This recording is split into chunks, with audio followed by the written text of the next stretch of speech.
ओम शांति। 30 मई 2024 बाबा के महावाक्य।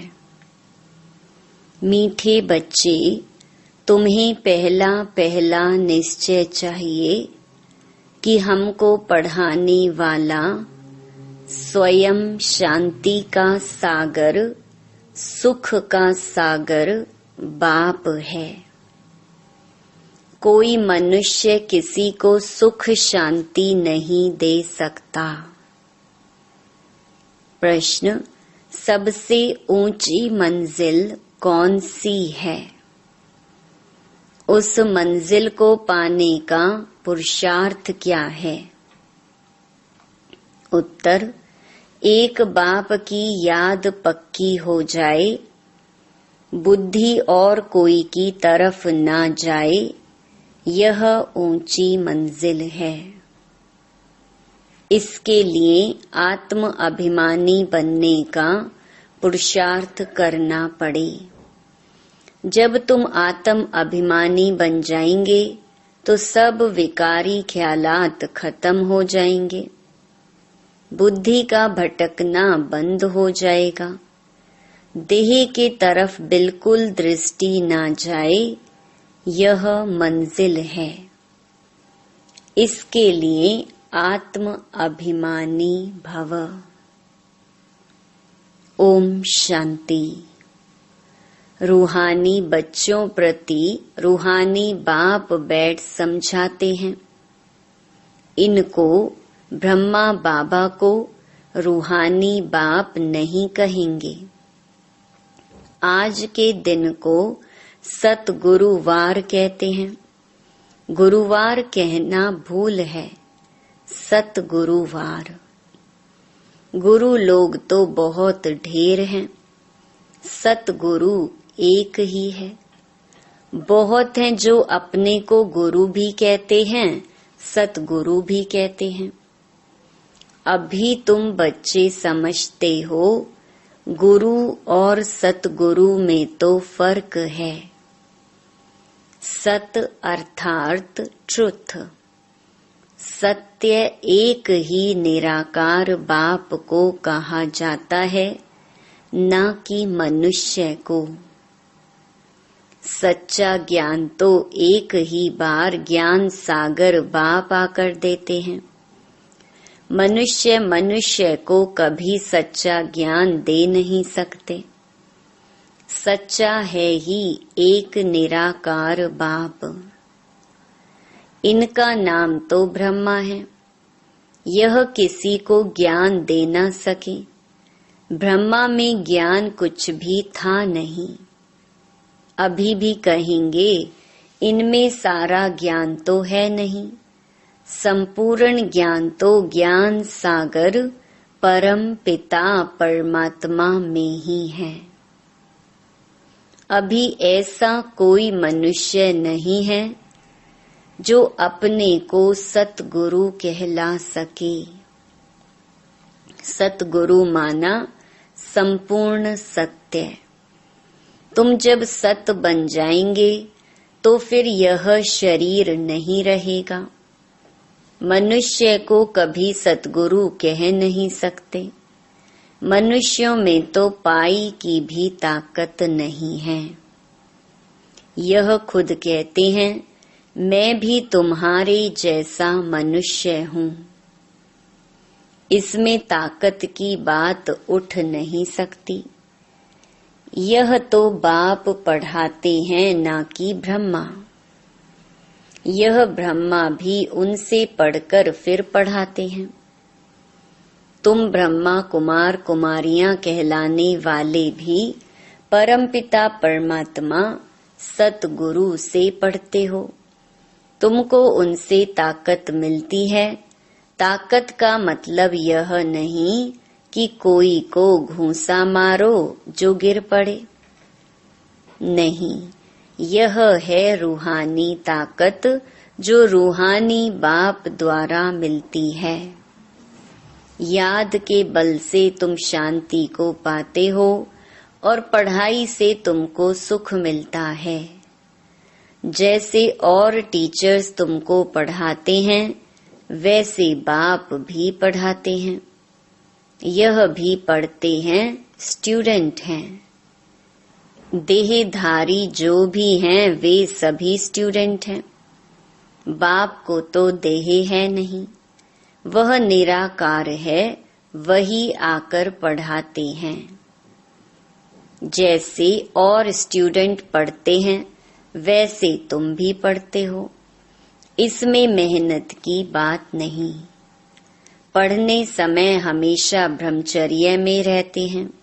ब्रह्मचर्य में पढ़कर जब पूरा करते हैं तब बाद में विकार में गिरते हैं। मनुष्य तो मनुष्य जैसे ही देखने में आते हैं। कहेंगे यह फलाना आदमी है, यह LLB है, यह फलाना ऑफिसर है, पढ़ाई पर टाइटल मिल जाता है। शक्ल तो वही है। उस जिस्मानी पढ़ाई को तो तुम जानते हो। साधु संत आदि जो शास्त्र पढ़ते पढ़ाते हैं उनमें कोई बड़ाई नहीं। उससे कोई को शांति तो मिल नहीं सकती। खुद भी शांति के लिए धक्के खाते हैं। जंगल में अगर शांति होती तो फिर वापस क्यों लौटते। मुक्ति को तो कोई पाता नहीं। जो भी अच्छे अच्छे नामी ग्रामी राम कृष्ण परमहंस आदि होकर गए हैं वह भी सब पुनर्जन्म लेते लेते नीचे ही आए हैं। मुक्ति जीवन मुक्ति को कोई भी पाते नहीं। तमो प्रधान बनना ही है। देखने में तो कुछ नहीं आता। कोई से पूछो तुमको गुरु से क्या मिलता है तो कहेंगे शांति मिलती है, परंतु मिलता कुछ भी नहीं। शांति का अर्थ ही नहीं जानते। अभी तुम बच्चे समझते हो बाबा ज्ञान का सागर है और कोई साधु संत गुरु आदि शांति का सागर हो न सके। मनुष्य किसको सच्ची शांति दे नहीं सकते। तुम बच्चों को पहले पहले तो निश्चय करना है शांति का सागर एक बाप है जो हमको पढ़ाते हैं। सृष्टि का चक्कर कैसे फिरता है वह भी बाप ने समझाया है। मनुष्य मनुष्य को कभी सुख शांति दे नहीं सकते। यह ब्रह्मा उनका रथ है, तुम्हारे जैसा स्टूडेंट ही है। यह भी गृहस्थ व्यवहार में रहने वाला था, सिर्फ बाप को अपना रथ लोन पर दिया है, सो भी वानप्रस्थ अवस्था में। तुमको समझाने वाला एक बाप है। वह बाप कहते हैं सबको निर्विकारी बनना है। जो खुद नहीं बन सकते तो फिर अनेक प्रकार की बातें करेंगे, गालियां भी देंगे। समझते हैं हमारा जन्म जन्मांतर का भोजन जो बाप का वर्षा मिला हुआ है वह छुड़ाते हैं। अब छुड़ाते तो वह बेहद का बाप है ना। इनको भी उसने छुड़ाया, बच्चों को भी बचाने की कोशिश की, जो निकल सके उनको निकाला। अब तुम बच्चों की बुद्धि में है कि हमको पढ़ाने वाला कोई मनुष्य नहीं है। सर्वशक्तिमान एक ही निराकार बाप को कहा जाता है और किसको कहा नहीं जाता। वही तुमको नॉलेज दे रहे हैं, बाप ही तुमको समझाते हैं। यह विकार तुम्हारा सबसे बड़ा दुश्मन है। इनको छोड़ो। फिर जो नहीं छोड़ सकते हैं वे कितना झगड़ा करते हैं। माताएं भी कोई कोई ऐसी निकल पड़ती हैं जो विकार के लिए बड़ा हंगामा करती हैं। अभी तुम हो संगम युग पर, यह भी कोई नहीं जानते कि यह पुरुषोत्तम संगम युग है। बाप कितना अच्छी रीति समझाते हैं। बहुत हैं जिनको पूरा निश्चय है, कोई को सेमी निश्चय है, कोई को 100%, कोई को 10% भी है। अब भगवान श्रीमत देते हैं, बच्चे मुझे याद करो। यह है बाप का बड़ा फरमान। निश्चय हो तब तो उस फरमान पर चले ना। बाप कहते हैं, मेरे मीठे बच्चों, तुम अपने को आत्मा समझ बाप को याद करो। इनको याद नहीं करना है। मैं नहीं कहता, बाबा मेरे द्वारा तुमको कहते हैं। जैसे तुम बच्चे पढ़ते हो तो यह भी पढ़ता है। सब स्टूडेंट हैं। पढ़ाने वाला एक टीचर है। वह सब मनुष्य पढ़ाते हैं। यहाँ तुमको ईश्वर पढ़ाते हैं। तुम आत्माएं पढ़ती हो, तुम्हारी आत्मा फिर पढ़ाती है।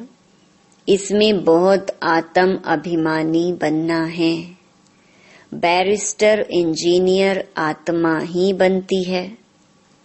आत्मा को अब देह अभिमान आ गया है। आत्म अभिमानी के बदले देह अभिमानी बन पड़े हैं। जब आत्म अभिमानी हो तब विकारी नहीं कहला सकते। उनको कभी विकारी ख्याल भी नहीं आ सकता।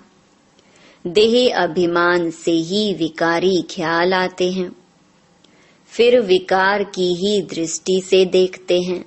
देवताओं की विकारी दृष्टि कभी हो नहीं सकती। ज्ञान से फिर दृष्टि बदल जाती है।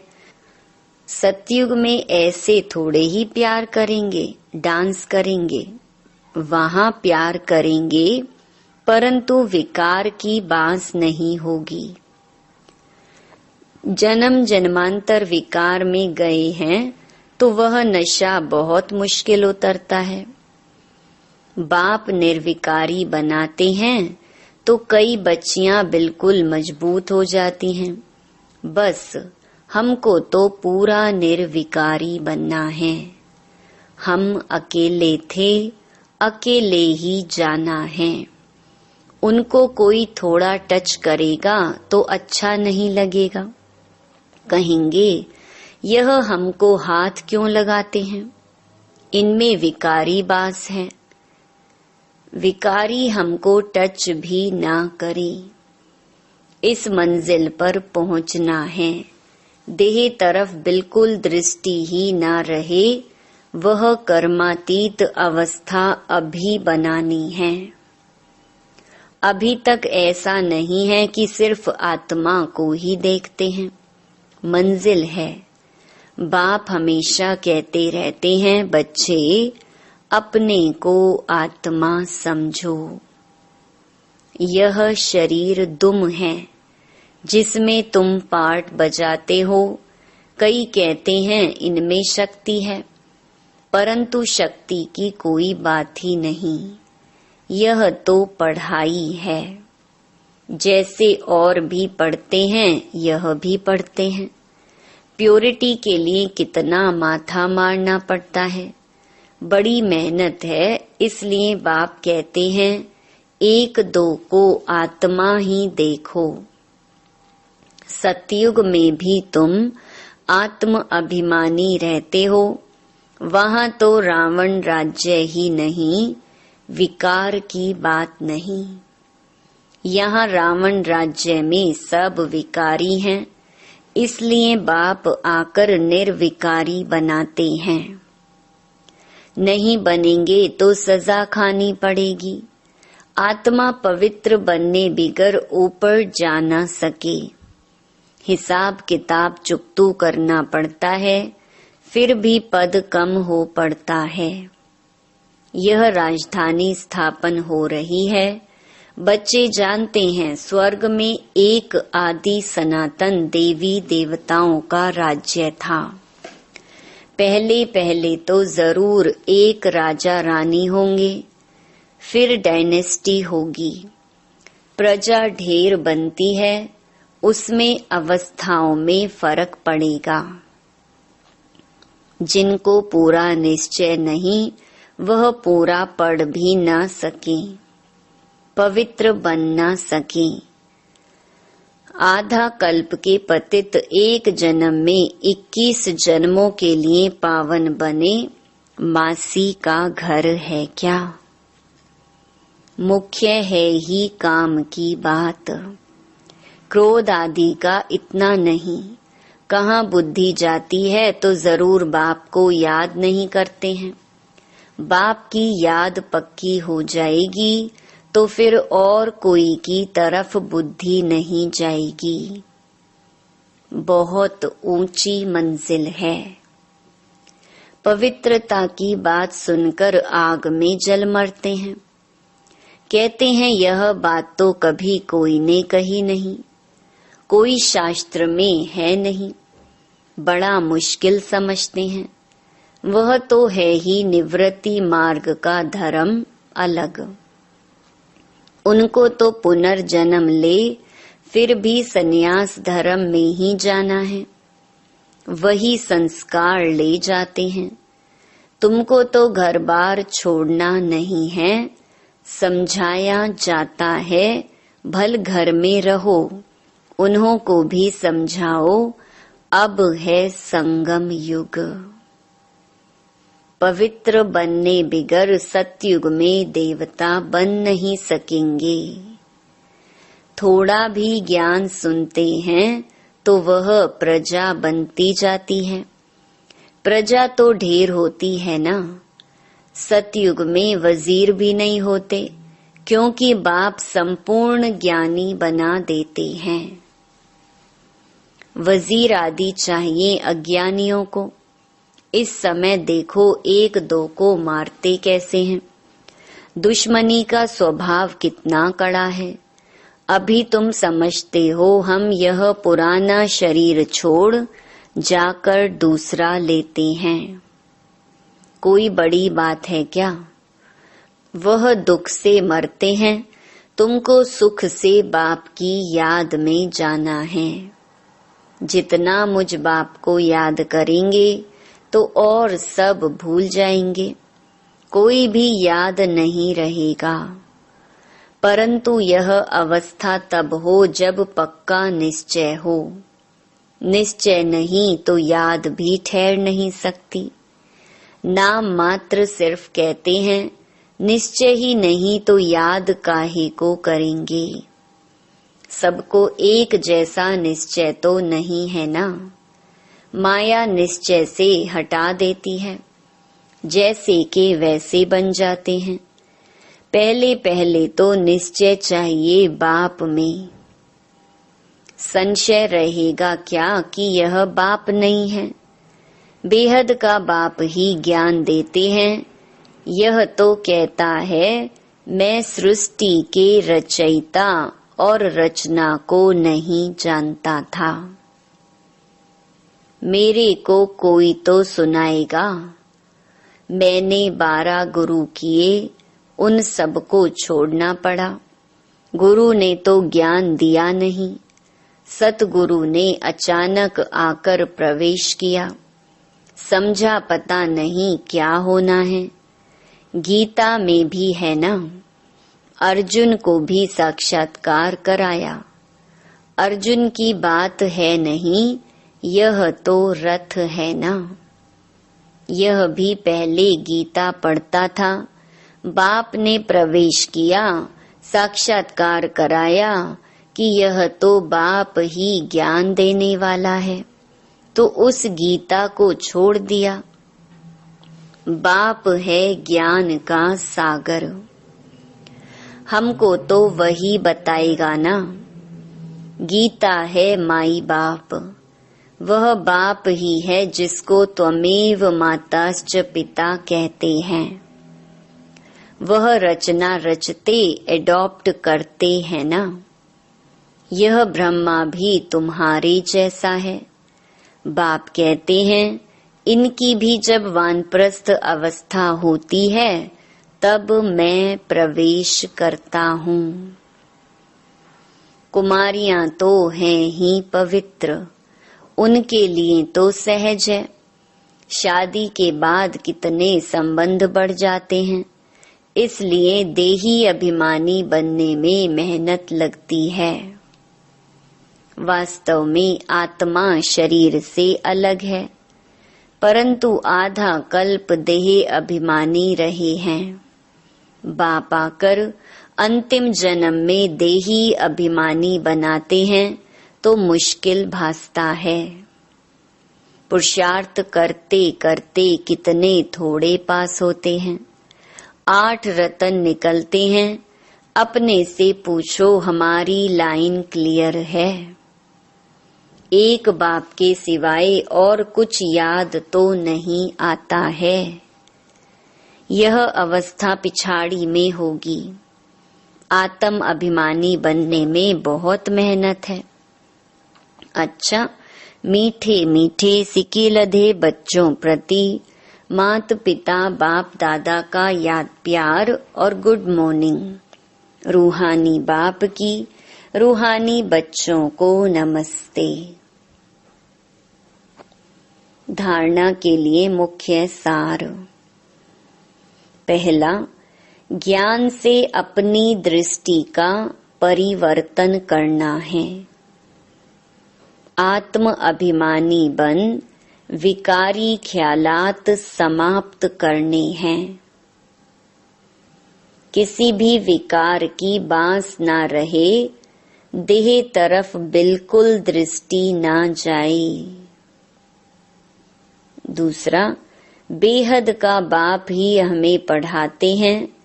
ऐसा पक्का निश्चय हो तब याद मजबूत होगी। ध्यान रहे माया निश्चय से जरा भी हिला ना दे। वरदान, सेवा भाव से सेवा करते हुए आगे बढ़ने और बढ़ाने वाले निर्विघ्न सेवाधारी भव। सेवा भाव सफलता दिलाता है। सेवा में अगर अहम भाव आ गया तो उसको सेवा भाव नहीं कहेंगे। किसी भी सेवा में अगर अहम भाव मिक्स होता है तो मेहनत भी ज्यादा, समय भी ज्यादा लगता और स्वयं की संतुष्टि भी नहीं होती। सेवा भाव वाले बच्चे स्वयं भी आगे बढ़ते और दूसरों को भी आगे बढ़ाते हैं। वे सदा उड़ती कला का अनुभव करते हैं। उनका उमंग उत्साह स्वयं को निर्विघ्न बनाता और दूसरों का कल्याण करता है। स्लोगन, ज्ञानी तो आत्मा वह है जो महीन और आकर्षण करने वाले धागों से भी मुक्त है। ओम शांति।